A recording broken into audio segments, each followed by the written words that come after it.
उद्धव ठाकरेंचे खासदार काँग्रेसपेक्षा कमी निवडून आले तर काही तासातच काँग्रेसच्या काही नेत्यांनी ठाकरेंची लायकी काढायला सुरुवात केली। तर काँग्रेसवाल्यांनो, उद्धव ठाकरेंचा पक्ष फुटला होता, तुमचा तर पूर्ण पक्ष होता। उद्धव ठाकरेंनी शून्यातून सुरुवात केली आहे। पक्ष नव्हता, चिन्ह नव्हतं।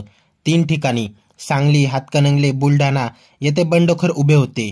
तर मुंबई उत्तर पश्चिम मध्ये निवडणूक आयोगामुळे असे ठाकरेंचे 4 उमेदवार पडले। शिवसैनिकांनी भाजपला धडा शिकवण्यासाठी प्रत्येकाने काँग्रेसला मतदान केलं आहे। फक्त ठाकरेंमुळे महाराष्ट्रात काँग्रेस जिवंत झाली।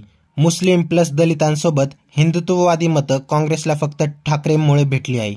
मुद्दा असा आहे की महाविकास आघाडीतलेच काही नेते जेव्हा उद्धव ठाकरेंवर टीका करायला लागतात किंवा सोशल मीडियावर गॉसिप पसरवतात, बातम्या पसरवतात की उद्धव ठाकरे कसे कमजोर झालेले आहेत। जोपर्यंत भाजप अफवा पसरवत आहे तोपर्यंत ठीक असतं। भाजपची ती जुनी सवय आहे, कानफुसी करणं, एका कानाला दुसरं पसरवणं, ही संघाची जुनी सवय आहे। महाराष्ट्रामध्ये 13 जागा मिळाल्या म्हणून आलेत काही काँग्रेस नेते की त्यांनी थेट उद्धव ठाकरेंवर टीका करायला सुरुवात केली आहे। उद्धव ठाकरेंनी अनावश्यक जागा मागितल्या म्हणून त्यांना एवढा पराभव स्वीकारावा लागला। त्यांनी 21 जागा लढायला नको होत्या, त्यांनी काही जागा काँग्रेसला द्यायला हव्या होत्या, वगैरे वगैरे वगैरे। मला तुम्हाला एक सांगायचं आहे की निवडणूक फक्त आकड्यांचा खेळ नाही। शिंदेना आज 7 जागा मिळाल्या असल्या तरी यामध्ये शिंदेची मतं फक्त ठाण्यात आहेत। फक्त ठाणे आणि कल्याणमध्ये शिंदेची स्वतःची मतं आहेत, इतरत्र कुठेही शिंदेची मतं नाहीत। हे प्रतापराव जाधव बुलढाण्याला निवडून आले असले तरी इथे सुद्धा प्रतापराव जाधव यांच्या वैयक्तिक संपर्कावर ते निवडून आलेले आहेत आणि भरपूर पैसा ओतलेला आहे। जिथे जिथे शिंदेचे उमेदवार होते, अगदी ठाणे, कल्याण, बुलढाणा, तिथे तिथे भरपूर पैसा, खोक्यांनी पैसा ओतलाय अशा बातम्या येतात, असे फोन येत आहेत की आमच्याकडे खूप पैसा खर्च झाला आहे, वगैरे वगैरे। हा त्यांचा स्वतःचा विजय नसून ठाण्याबाहेर हा एकतर मोदींच्या मतांचा विजय आहे किंवा धनसंचयाचा, धनशक्तीचा विजय आहे, हे लक्षात घेतलं पाहिजे। त्यामुळे शिंदेनी उद्धव ठाकरेंवर मात केली आहे वगैरे हे साफ खोटं आहे। सगळ्यात जास्त जे वोट आहे भाजपचं आहे, 26.5%। महाविकास आघाडीने बेसावध असता कामा नये। 26.5% मत अजून मतटक्का, वोट पर्सेंटेज हे अजून भाजपचं आहे, लक्षात घ्या। त्यानंतर उद्धव ठाकरेंचं पर्सेंटेज आहे, लक्षात घ्या, शिंदेचं नाही, उद्धव ठाकरेंचं 17.5। उद्धव ठाकरेंचा मतटक्काही वाढलेला आहे। काँग्रेसचा 17.4, शरद पवारांचा 8.4, त्यानंतर शिंदेचं 13.7, म्हणजे उद्धव ठाकरेंचं 17.5 आणि शिंदेचं 13.7। यामध्ये मोठ्या प्रमाणावर बीजेपीची म्हणजे मोदींची मतं आहेत आणि बीजेपी सगळ्यात जास्त 26.5। अजित पवारांचं मत पर्सेंटेज काय बोलण्यासारखी परिस्थिती आहे असं काय दिसत नाही आहे, त्यामुळे ते आपण बोलियाच नको। पण मतटक्क्यामध्येही दिसतंय की उद्धव ठाकरेंचं 17.5 आहे आणि शिंदेचं 13.7 आहे। 4% उद्धव ठाकरे पुढे आहेत। सीटच्या आकड्यामध्ये सुद्धा उद्धव ठाकरे पुढे आहेत। तेव्हा शिंदेनी उद्धव ठाकरेंवर मात केली ही अफवा का पसरवली जाते? आजपर्यंत काँग्रेस पक्षाची रया गेली होती, या निवडणुकीत ही रया परत आली आहे। काँग्रेसचा पुनर्जन्म होईल, काँग्रेसची ताकद वाढेल अशी महाराष्ट्रामध्ये शक्यता आहे। पण काँग्रेसची ताकद वाढली तर ती कुणामुळे वाढली हे लक्षात घ्यायला पाहिजे। उद्धव ठाकरेंच्या 4 जागा काय कमी झाल्या आणि काँग्रेस नेते स्वतःला बडे समजायला लागले, महाविकास आघाडीचं नेतृत्व आता काँग्रेस करेल वगैरे म्हणायला लागले, याला काही अर्थ नाही आहे। एक लक्षात घ्या, महाविकास आघाडीचं नेतृत्व उद्धव ठाकरेंनी केलं, अत्यंत प्रभावीपणे केलं आणि महाविकास आघाडी एकत्र राहायची असेल आणि जनमानसात टिकायची असेल तर महाविकास आघाडीचे नेते हे उद्धव ठाकरेच हवेत। आणि माझं म्हणणं आहे, आकड्यांच्या पलीकडे उद्धव ठाकरेंची जी कमाई आहे ती मोजायला पाहिजे। याचं कारण त्यांनी महाविकास आघाडीला ताकद दिली, महाविकास आघाडीच्या कार्यकर्त्यांना प्रेरणा दिली। उद्धव ठाकरे यांनी आपल्या आक्रमक वक्तृत्वाने लोकांना जिंकून घेतलं।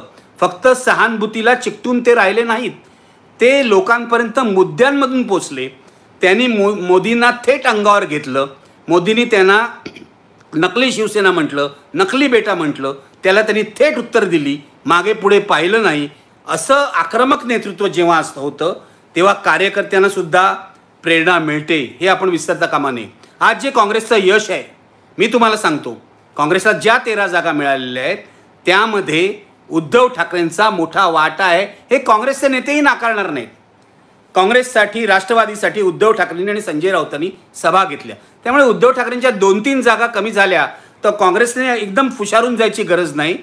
असं झालं तर भाजपचं फावेल, हे लक्षात घ्या काँग्रेसवाल्यांनो. थोडासा संयम बाळगा. उद्धव ठाकरेंनी सर्व पक्षांची नीट जुळवून घेतलं. एक सांगलीचा अपवाद सोडला तर सर्व पक्षांची त्यांनी नीट जुळवून घेतलं. आपली मतं काँग्रेसला ट्रान्सफर केली, म्हणूनच वर्षा गायकवाड निवडून आल्या. काँग्रेसची मतं त्यांच्याकडे ट्रान्सफर झाली, कारण उद्धव ठाकरेंबद्दल काँग्रेसच्या कार्यकर्त्यांना सुद्धा विश्वास वाटत होता. म्हणून आता यश मिळाल्यावर काँग्रेसच्या नेत्यांनी काहीतरी कुठेतरी गॉसिप करू नये, अफवा सोडू नये. उद्धव ठाकरे बदलले तसं लोक म्हणतात. एक नवी वोट बँक तयार झालेली आहे, ती उद्धव ठाकरेंमुळेच झालेली आहे. काही जण म्हणतात की दलित आणि मुसलमानांची मतं तर काँग्रेसला याआधी मिळत होती. माझा प्रश्न असा आहे, जर दलित आणि मुसलमानांची मतं काँग्रेसला याआधी मिळत होती तर काँग्रेसला यश का मिळत नव्हतं हे शोधा. माझं तर म्हणणं आहे, आता ताबडतोबीने फडणवीसांनी नाटक सुरू केलेलं आहे, रडारड सुरू केलेली आहे. भाजप हा लबाड पक्ष आहे, ते आता रणनीती ठरवतील, आणखीन फूट पाडायचा प्रयत्न करतील, महाविकास आघाडीमध्ये काही अफवा उठवायचा प्रयत्न करतील.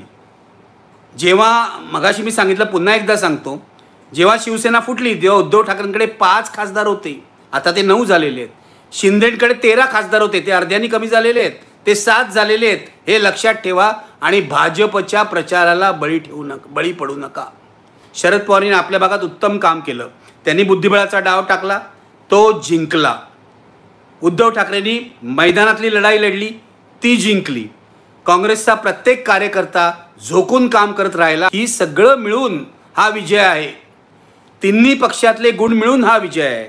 तेव्हा कृपया माझी अशी कळकळीची विनंती आहे की महाविकास आघाडीमध्ये फूट पाडण्याचे प्रयत्न भारतीय जनता पक्ष करेल, इतर लोक करतील, पत्रकारही करतील, कारण अजून भारतीय जनता पक्षाकडून पाकिट घेणारे पत्रकार खूप आहेत. तसे उद्धव ठाकरेंच्या जागा थोड्या कमी आल्या असल्या तरी उद्धव ठाकरेंची कमाई खूप मोठी आहे, व्यापक आहे. ते महाविकास आघाडीचे नंबर 1 चे नेते आहेत, नेते राहणार आहेत. पूर्वीच्या काळात ते जरी शिवसेनेचे नेते असले तरी भाजपने शिवसेनेला, अविभक्त शिवसेनेला दुय्यम वागणूक दिली होती, हे विसरू नका. भाजपने उद्धव ठाकरेंना कधीही आपल्या युतीतला सर्वात वरिष्ठ नेता मानलं नाही. ते महाविकास आघाडीने उद्धव ठाकरेंना मानलं आणि राहुल गांधींनी सुद्धा त्यांच्यावर विश्वास टाकला. शिवसैनिक कुणाल सुतार म्हणतात, ठाकरेंना संपवता संपवता अख्खी भाजपच संपली. जितेंद्र सुर्वे म्हणतात, काँग्रेसचे खासदार हे महाविकास आघाडीमुळेच निवडून आले आहेत, हे 100% सत्य आहे. उद्धव ठाकरे साहेबांमुळे काँग्रेसचे जास्त खासदार मिळाले आहेत, कारण काँग्रेसच्या पडत्या काळात उद्धव साहेबांनी सत्तेत सहभागी करून काँग्रेसचे आज चांगले दिवस आणले आहेत, म्हणून उद्धव साहेब सर्वात ग्रेट आहेत. सुरेश देसाई म्हणतात, उद्धव ठाकरे यांनी विधानसभेत स्वबळावर निवडणूक लढवावी, म्हणजे काँग्रेसला कळेल, कारण त्यांच्याकडे नेतृत्व आहे कुठे. फडणवीसचा आणि शेलार मामाचा माज उतरवणारा एकच नेता उद्धव बाळासाहेब ठाकरे.